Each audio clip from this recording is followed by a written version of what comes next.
This is Rob Tebbutt for Boxing Social. Delighted to be joined, as always, here in LA by Frank Warren. We're at the Deontay Wilder Tyson Fury press conference.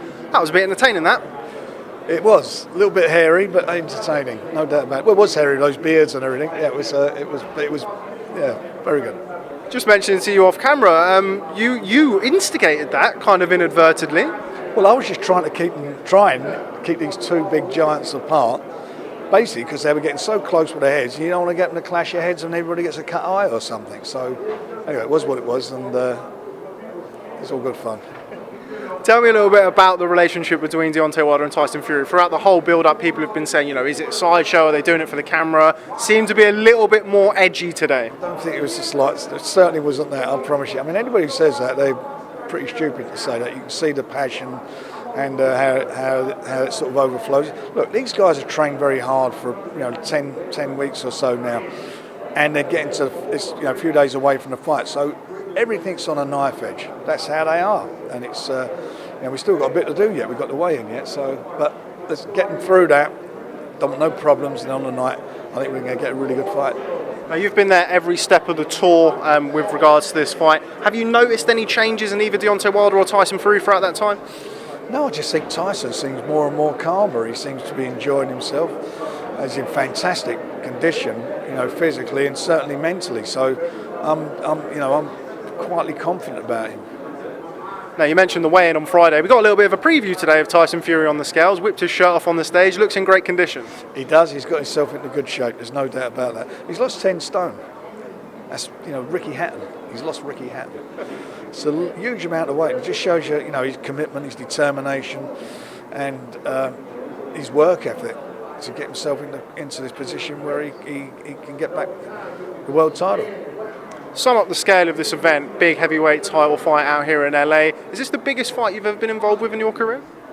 It's one of them. I've been involved in quite a few fights over these last 90 years. It's one of them. It's up there. Tyson Fury, a known, sort of self-proclaimed, but I don't think many people would disagree, master of mind games. Do you think that he's got one over Deontay Wilder in these leg tours? I think if you look at the two of them, the calmer of the two is definitely Tyson. So you've got to think from that perspective. He has, but at the end of the day, it's all what happens on the night. It's once that bell goes, the two of them are in the ring. That will determine who's going to come out on top. Simple as that.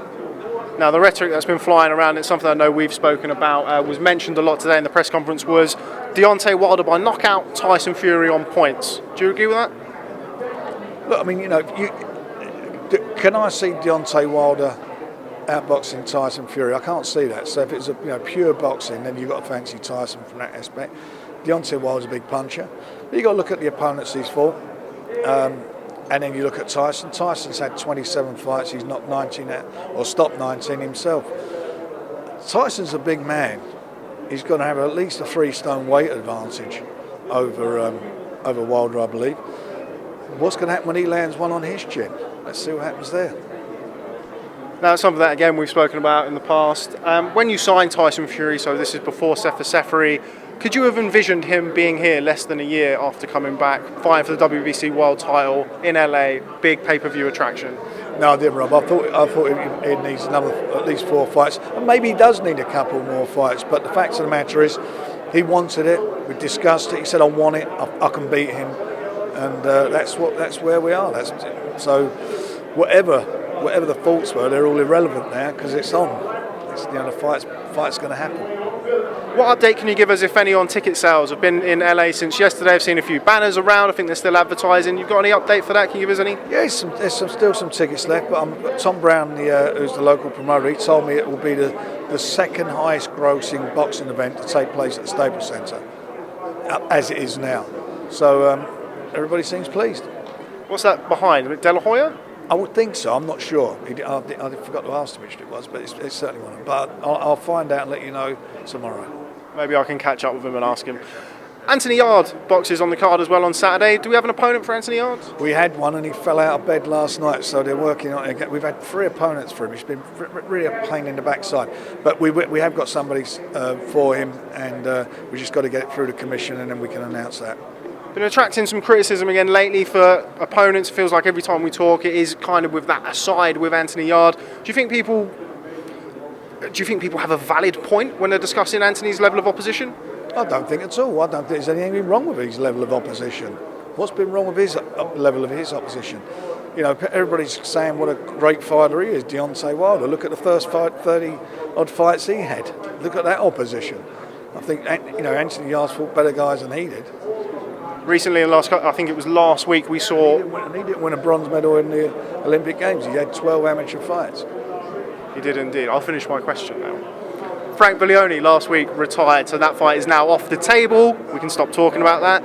Is there a potential for Anthony to be involved in a domestic clash in 2019? I know it's something that he's mentioned to me before that he's interested in. Well, the WBO, you know, he's going to fight for the world title. That's going to happen. That's what we're heading towards. You know, fighting in a British title fight is a step backwards for him now.